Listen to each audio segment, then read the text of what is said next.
Hello friends, आप लोग कैसे हैं। मुझे आशा है कि आप लोग ठीक ही होंगे। राजकिशोरी देवी शिक्षण प्रशिक्षण सेवा संस्थान के यूट्यूब चैनल पर आप लोगों का हार्दिक स्वागत है। ठीक है, आप लोग तो जानते हैं मैं राजेश कुमार दुबे प्रतिदिन VI के जितने भी स्टूडेंट हैं उन लोगों के लिए मैं प्रतिदिन एक क्लास अटेंड लेता हूं। ये भी आप लोगों को पता है कि अभी हम लोगों का पेपर नंबर 3 का क्लास चल रहा है। आप लोग बढ़िया से तैयारी कीजिए क्योंकि परीक्षा कभी भी हो सकती है। ठीक है, तो हमारे पेपर 3 का जो बोले थे पिछले क्लास में कि अगला टॉपिक आप लोगों के सामने लाकर आऊंगा, तो आज का हमारा टॉपिक है फील्ड स्टडी, क्षेत्र अध्ययन। क्या है? Field study. मान लीजिए कि आप सामाजिक विज्ञान या सामाजिक अध्ययन में पढ़ रहे हैं तो आपको फील्ड स्टडी का ज्ञान होना अति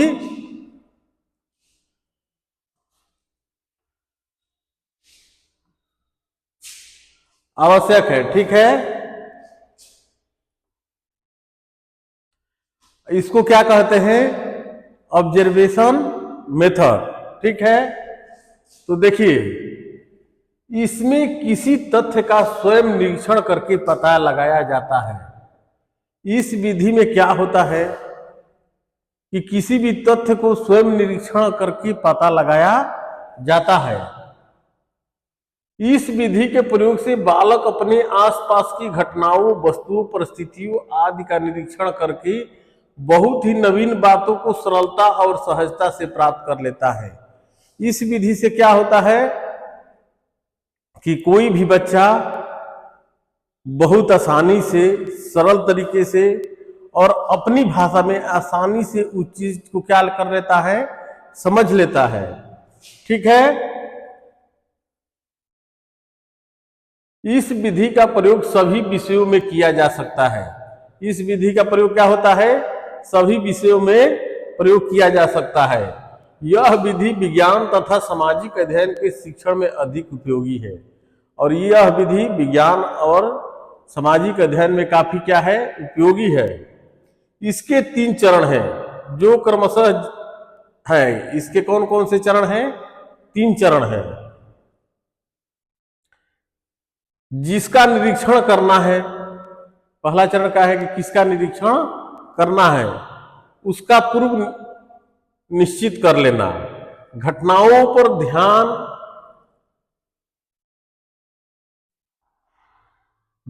ध्यान को लगाना तथा निरीक्षित वस्तु का रिकॉर्ड बनाना के क्रम में है। निरीक्षण विधि के प्रयोग में सावधानियां। निरीक्षण विधि के प्रयोग में क्या क्या सावधानी होना चाहिए, तो इस देखिए अब इस पेज पर आ जाइए। ये अलग पेज है, ये अलग पेज है। इस विधि के प्रयोग से पूर्व में निम्न बातों पर ध्यान देना आवश्यक है। इस विधि में किन किन बातों पर ध्यान देना आवश्यक है? देखिए, पहला है जिस वस्तु का निरीक्षण करना हो उसे शिक्षक पहले से ही देख ले। आपको जिस चीज का निरीक्षण करना है, देखिए ये दिव्यांग बच्चों के लिए लागू है और सामान्य बच्चों दोनों के लिए लागू विधि है। ठीक है, जिस विधि का निरीक्षण करना हो उसे शिक्षक पहले ही देख ले। निरीक्षण से पूर्व प्रधान अध्यापक छात्रों को उचित पथ प्रदर्शित करे। आप जो चीज देखे हैं उसे मौखिक रूप से क्या करें, उसके बारे में उचित मार्गदर्शन दे। निरीक्षण प्रविधि के गुण, इसके गुण क्या क्या है? ठीक है, इससे छात्र ज्ञान को स्वयं अर्जित करता है। इससे क्या होता है? छात्र ज्ञान को स्वयं अर्जित करता है। इससे बालक में स्वतंत्र चिंतन विकसित होता है। इससे बालक में क्या होता है? स्वतंत्र चिंतन विकसित होता है। छात्र तुलना करने में समर्थ हो जाता है। ठीक है, अगला है इससे बालक सक्रिय हो जाता है। इसमें निष्कर्ष सरलता से निकाले जा सकते हैं। ठीक है।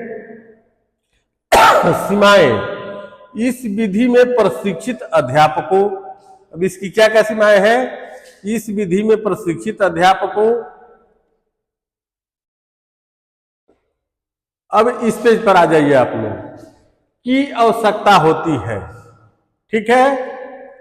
इसमें समय बहुत लगता है। इस विधि में क्या होता है?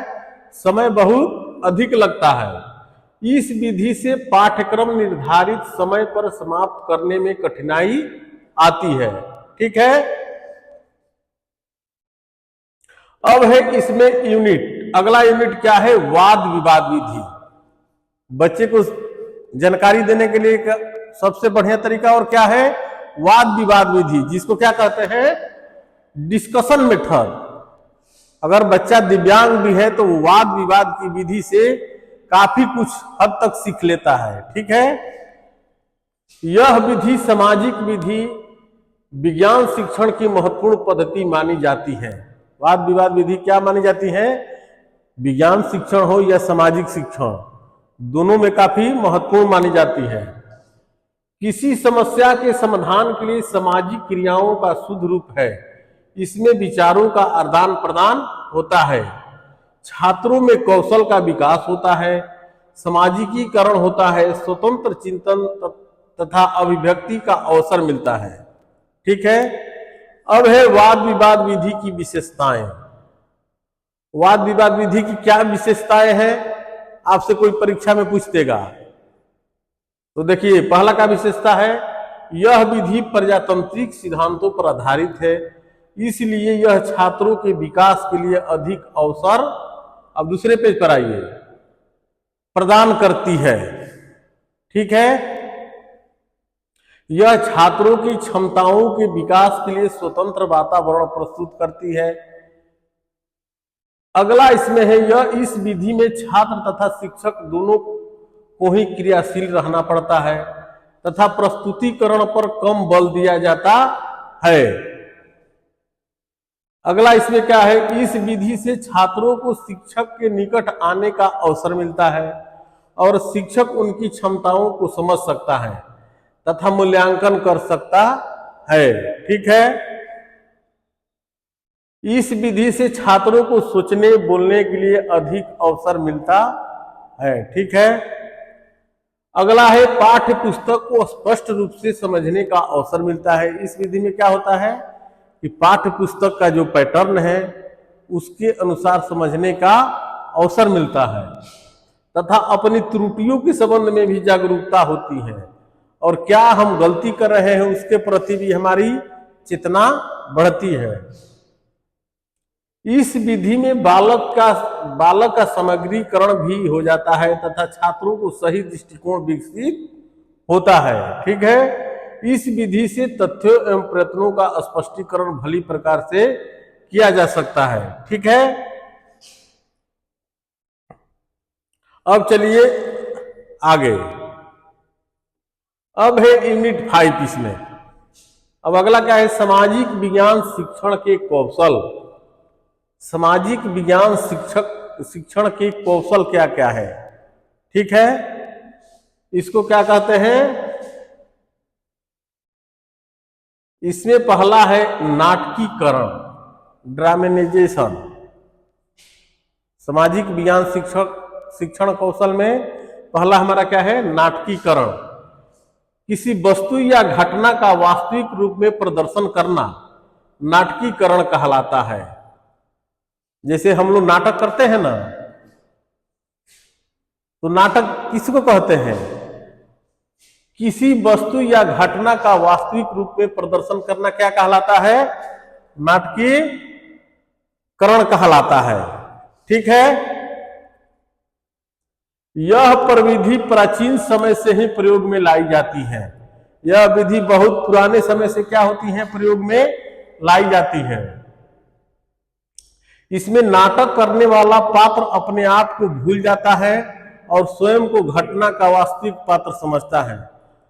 नाटक करने वाला आदमी क्या होता है कि मैं क्या हूं, मेरा नाम क्या है, वो अपने आप को भूल जाता है और जो पात्र का खेल खेल रहा है उसी को क्या समझता है कि यही सही रोल है। उसी प्रकार ये नाटकीकरण विधि है। ठीक है, स्वयं को घटना का वास्तविक पात्र समझता है, इससे घटना सजीव हो जाती है। शिक्षण में इसका 3 प्रकार से प्रयोग किया जाता है। कौन कौन? शिक्षक द्वारा स्वयं की घटना विशेष के पात्रों के कार्य का अभिनय करना। दूसरा है छात्रों द्वारा अध्यापक से प्रदत्त भूमिकाओं का अभिनय द्वारा प्रदर्शन करना, मतलब कि जैसे जैसे अध्यापक बताए हैं उसी के अनुसार अभिनय करना, अपना कार्य प्रस्तुत करना। तीसरा है शिक्षक द्वारा विभिन्न पात्रों को माध्यम से घटना के रंगमंच पर। अब इसके बाद देखिए आगे,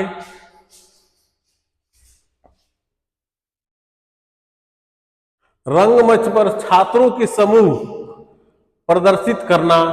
इस प्रवृत्ति का प्रयोग सामाजिक विषय जैसे इतिहास, नागरिक शास्त्र तथा भाषा शिक्षण में उपयोगी है।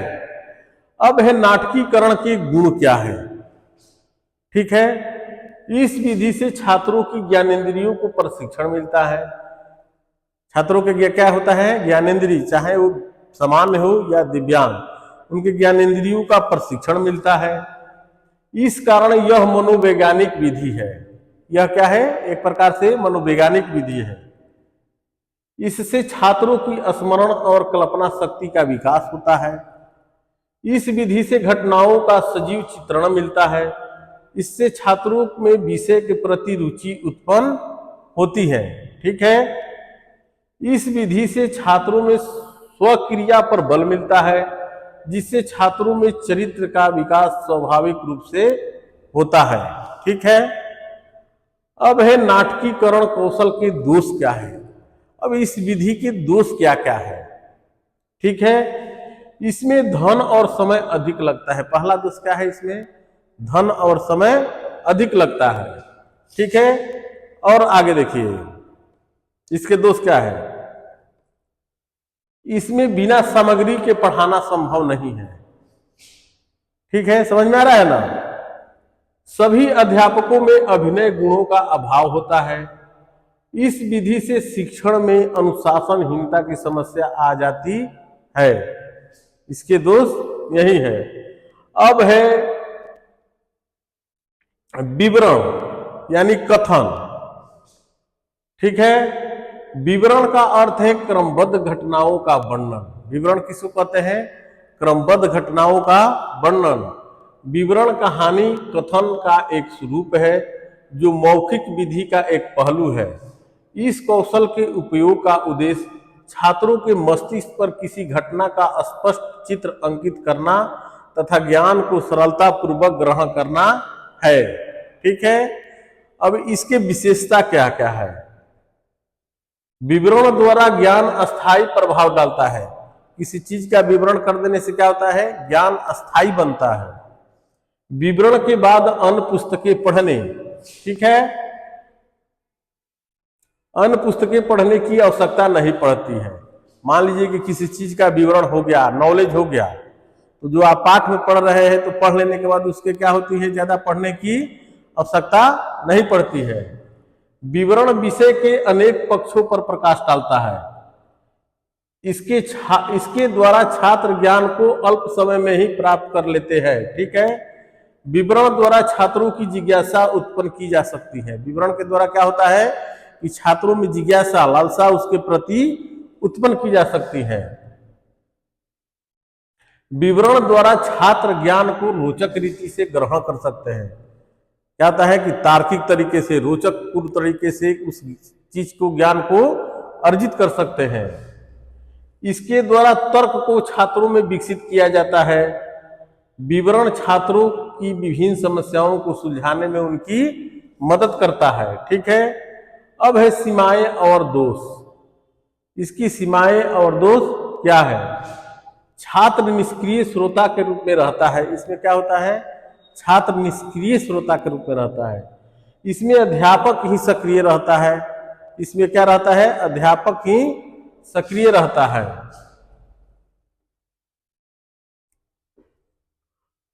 अब अगला देखिए, अब इस पेज पर प्रायः विवरण की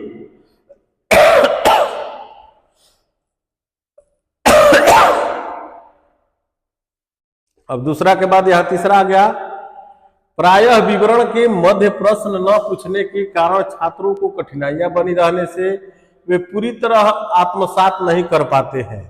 ठीक है। चौथा है, सभी अध्यापक विवरण को तार्किक, मनोवैज्ञानिक एवं क्रमबद्ध रूप से प्रस्तुत नहीं कर पाते हैं। ठीक है। विवरण का अत्यधिक प्रयोग पाठ को नीरस बना देता है और किसी विवरण को अत्यधिक प्रयोग करने से क्या हो जाता है, पाठ नीरस बन जाता है। पाठ की प्रभावशीलता विवरण प्रस्तुत करने की शैली पर निर्भर करती है। प्रभावशाली रूप से वर्णन करना भी कठिन कार्य है। अब इसकी सावधानियां क्या है, इसमें क्या क्या सावधानी छात्रों को, अध्यापक को बरतना चाहिए। विवरण छात्रों की आयु, स्तर और रुचि के अनुकूल होना चाहिए। विवरण कैसा होना चाहिए, छात्र की उम्र, आयु जिसको कहते हैं, और उसकी रुचि पाठ्यक्रम के अनुसार होना चाहिए। विवरण न तो अधिक छोटा हो और न ही अधिक लंबा। विवरण ज्यादा न छोटा होना चाहिए न बड़ा होना चाहिए। अध्यापक को विवरण देते समय अपने स्वर, उच्चारण एवं महत्वपूर्ण बिंदुओं पर दिए गए बल पर विशेष सावधानी बरतनी चाहिए। कहाँ जरूरी टॉपिक है उस पर कैसा बल देना चाहिए, ये अध्यापक के ऊपर निर्भर करता है। ठीक है। अब अगले पेज में चलिए। विवरण की शैली विविधतापूर्ण होनी चाहिए, रटे रटाया नहीं होना चाहिए, विविधता कई प्रकार से होना चाहिए। विवरण पूरी तरह से मौखिक होना चाहिए। विवरण देते समय उदाहरणों, दृष्टांतों, चित्रों आदि का प्रयोग करना चाहिए। विवरण में अनावश्यक बात का उल्लेख नहीं होना चाहिए। ठीक है। विवरण की गति कक्षा के स्तर का अनुरूप होना चाहिए। अब है विवरण तथा वर्णन में क्या अंतर है। विवरण और वर्णन में क्या अंतर है, देखिए। विवरण कैसा होता है, विवरण संक्षिप्त होता है, जबकि वर्णन क्या होता है, यह विस्तृत होता है। इसमें तथ्यों को तार्किक रूप से रखा जाता है, इसमें विवरण में। वर्णन में इसमें तथ्यों को तार्किक तथा मनोवैज्ञानिक दोनों रूप में रखा जाता है। तीसरा क्या है, इसका प्रयोग कभी कभी स्पष्टीकरण के लिए किया जाता है। इसका प्रयोग लगातार पूरा शाब्दिक चित्र प्रस्तुत करने में किया जाता है। ठीक है। इतना आ गया समझ में ना।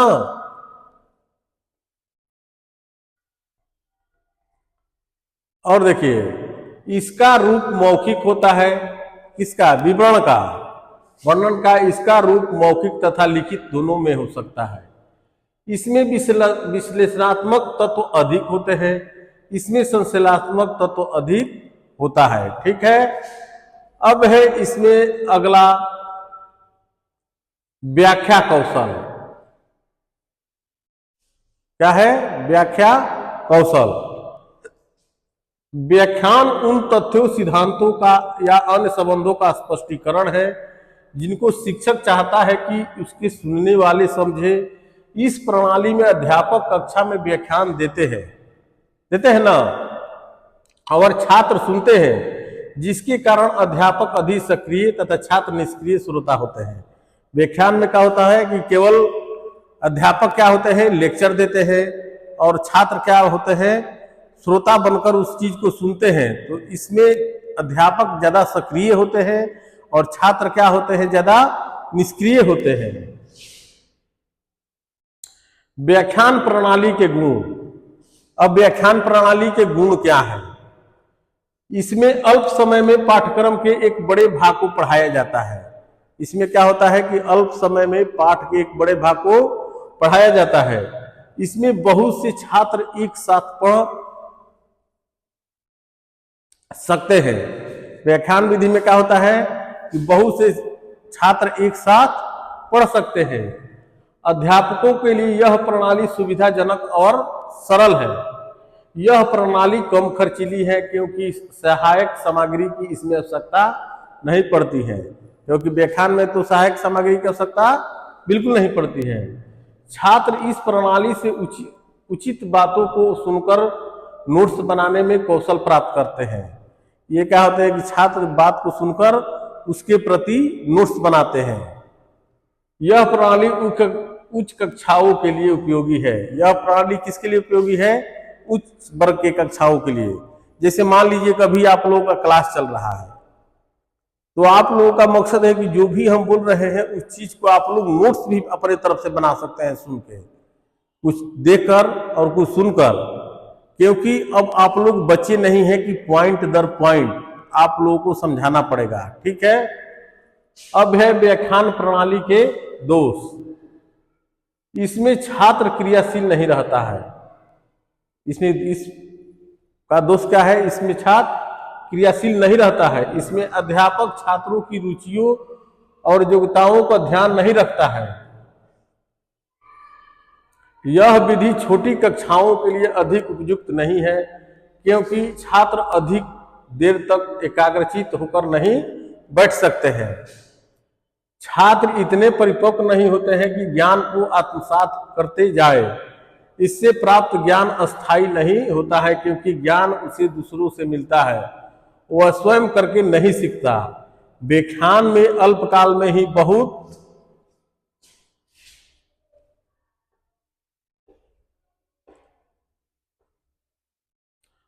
सी बातों बता दी जाती हैं। इससे छात्र पूरी तरह लाभान्वित नहीं हो पाते हैं।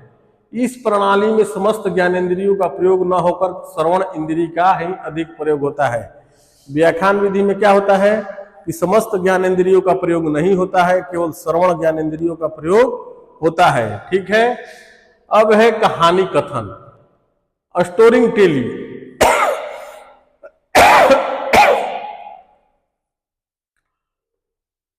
भूमिका जिसको निर्वहन कहते हैं। ठीक है।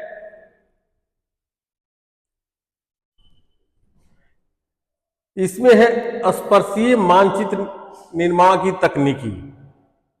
ठीक है। और एक है कहानी कथन।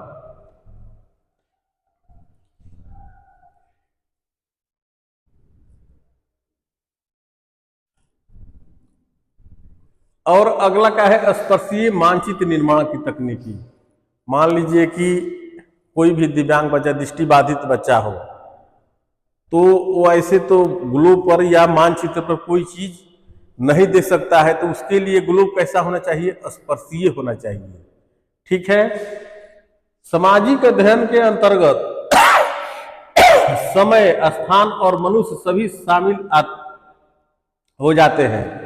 सामाजिक अध्ययन में क्या होता है कि मनुष्य, जंगल, पहाड़, झरना, सब चीज इत्यादि क्या हो जाते हैं? सम्मिलित हो जाते हैं। अतः इस विषय का अध्ययन प्रभावपूर्ण बनाने के लिए विविध शिक्षण सामग्रियों की आवश्यकता पड़ती है ना। दृष्टिबाधित छात्रों के लिए भी उन सब शिक्षण सामग्रियों की आवश्यकता है। दृष्टिबाधित छात्रों के लिए भी क्या है?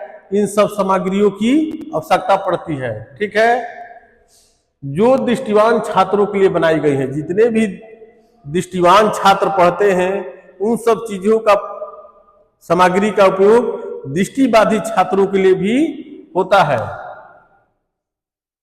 इनमें दृष्टिबाधित छात्रों की आवश्यकता के अनुसार परिवर्तन करना आवश्यक हो जाता है।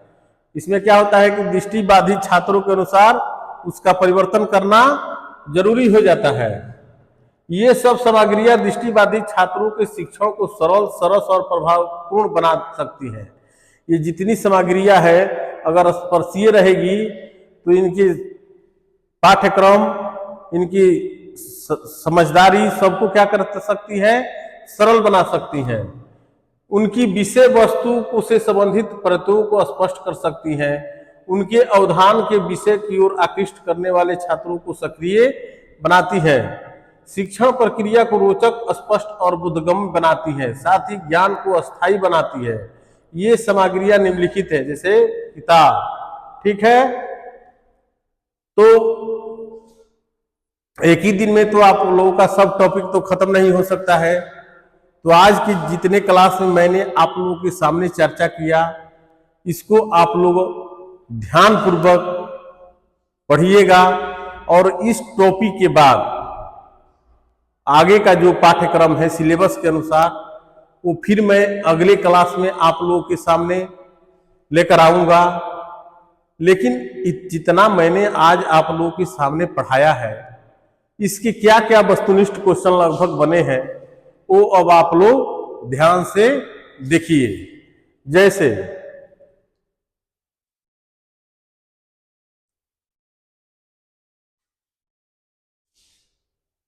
पहला क्वेश्चन क्या है,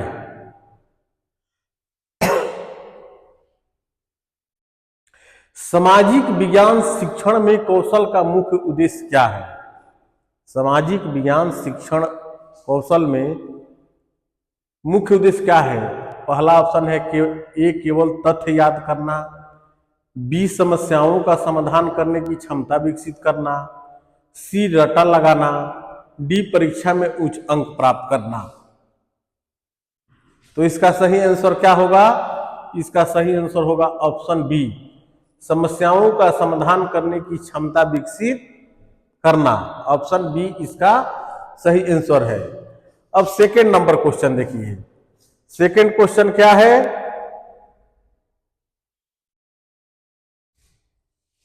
सेकेंड नंबर क्वेश्चन, सामाजिक विज्ञान शिक्षण में सबसे महत्वपूर्ण कौशल क्या है।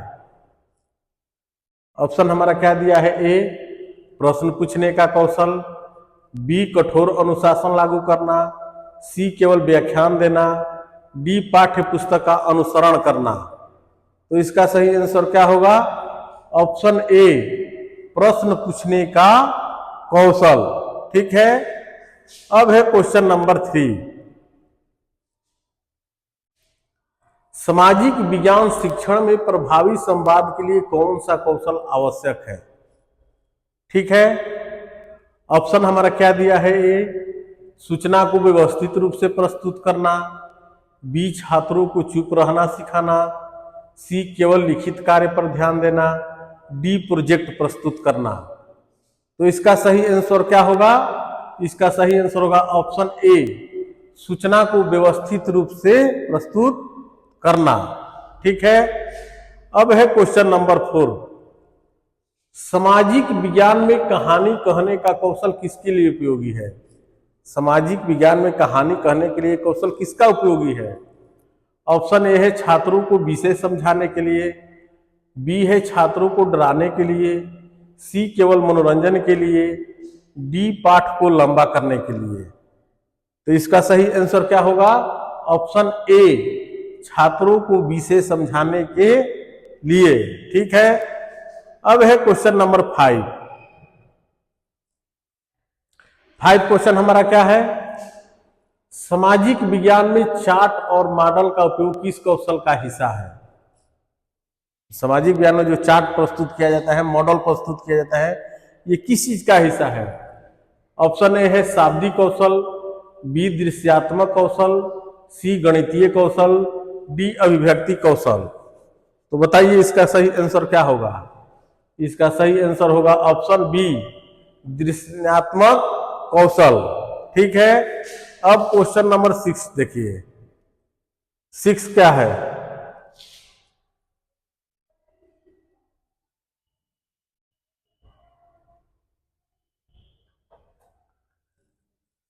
सिक्स हमारा क्या है, वाद विवाद विधि का मुख्य उद्देश्य क्या है। वाद विवाद विधि है, उसका मुख्य उद्देश्य क्या है। ए छात्रों के बीच झगड़ा करवाना, बी छात्रों की आलोचनात्मक सोच विकसित करना, सी कक्षा में अनुशासन बनाए रखना, कि डी है छात्रों को लिखने में तेज बनाना। तो इसका सही आंसर क्या होगा, इसका सही आंसर होगा ऑप्शन बी छात्रों की आलोचनात्मक सोच विकसित करना। ठीक है। अब है क्वेश्चन नंबर 7, वाद विवाद विधि में छात्र किस प्रकार की भूमिका निभाते हैं। वाद विवाद विधि में छात्र किस प्रकार की भूमिका निभाते हैं। ए केवल श्रोता, बी सक्रिय भागीदार, सी निष्क्रिय दर्शक, डी शिक्षक के निर्देश के पालनकर्ता। तो इसका सही आंसर क्या होगा, इसका सही आंसर होगा ऑप्शन बी सक्रिय भागीदार। ठीक है। अब है क्वेश्चन नंबर 8, वाद विवाद विधि किस प्रकार के विषयों के लिए सबसे उपयुक्त है। ऑप्शन ए है तथ्यात्मक विषय, बी विवादित या विचार विमर्श वाले विषय, सी गणितीय समीकरण, डी केवल ऐतिहासिक घटनाएं। तो इसका सही आंसर क्या होगा? इसका सही आंसर होगा ऑप्शन बी, विवादित या विचार विमर्श वाले विषय। ठीक है, अब है क्वेश्चन नंबर 9। वाद विवाद विधि का एक प्रमुख लाभ क्या है? इस विधि का प्रमुख लाभ क्या है? ऑप्शन ए है समय की बचत, बी छात्रों की संवाद क्षमता में वृद्धि, सी छात्रों को रट्टा लगाने में मदद करना, डी केवल उत्तर पर ध्यान केंद्रित करना। तो इसका सही आंसर क्या होगा? इसका सही आंसर होगा ऑप्शन बी, छात्रों की संवाद क्षमता में वृद्धि। ठीक है, अब है क्वेश्चन नंबर 10। वाद विवाद विधि का कौन सा चरण सबसे महत्वपूर्ण है? ऑप्शन ए है विषय चयन, बी निष्कर्ष निकालना, सी चर्चा के नियम बनाना, डी केवल छात्र समूह बनाना। तो इसका सही आंसर क्या होगा? ऑप्शन ए, विषय चयन। ठीक है, अब 11 नंबर क्वेश्चन देखिए आपने। 11 क्वेश्चन क्या है?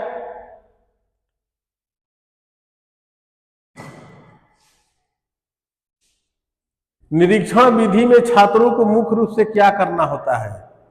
ए जानकारी का विश्लेषण करना, बी वस्तुओं और घटनाओं का प्रत्यक्ष अवलोकन करना, सी पुस्तकों को पढ़ना, डी नोट्स लिखना। तो इसका सही आंसर क्या होगा?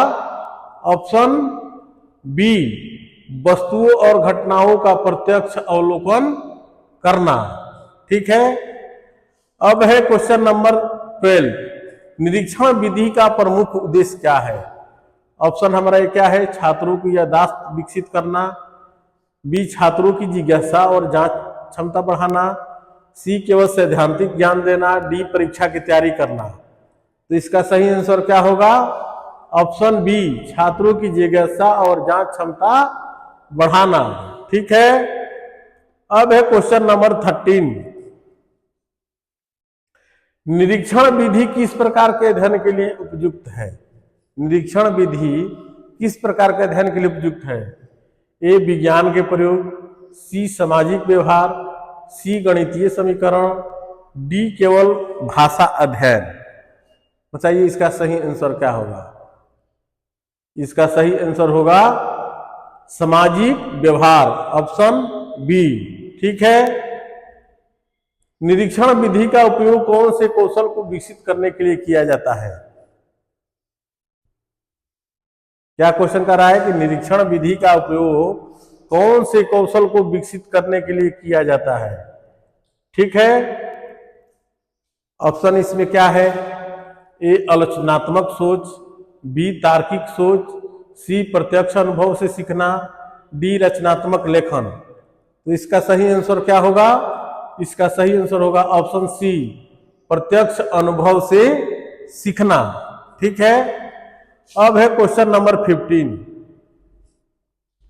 निरीक्षण विधि में कौन सा चरण सबसे महत्वपूर्ण है? ऑप्शन क्या है?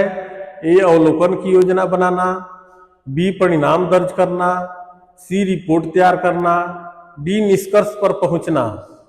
ठीक है, तो इसका सही आंसर क्या होगा? ऑप्शन ए, अवलोकन की योजना बनाना। ठीक है, अब चलिए क्वेश्चन नंबर 16। 16 क्वेश्चन क्या है?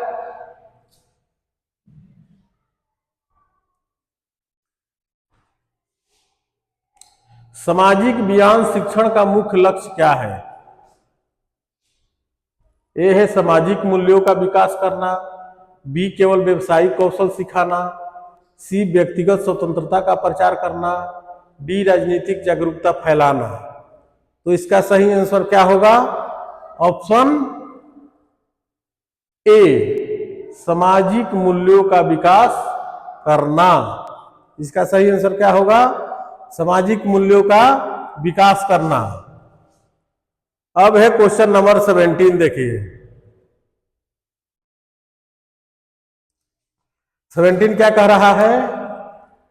वाद विवाद विधि का उपयोग किस कौशल को बढ़ाने में मदद करता है? ए सहानुभूति, बी आत्मविश्वास और तर्क क्षमता, सी लेखन क्षमता, डी अनुशासन। तो इसका सही आंसर क्या होगा? ऑप्शन बी, आत्मविश्वास और तर्क क्षमता। अब क्वेश्चन नंबर 18 देखिए, निरीक्षण विधि को अन्य विषयों से अलग क्या बनाता है?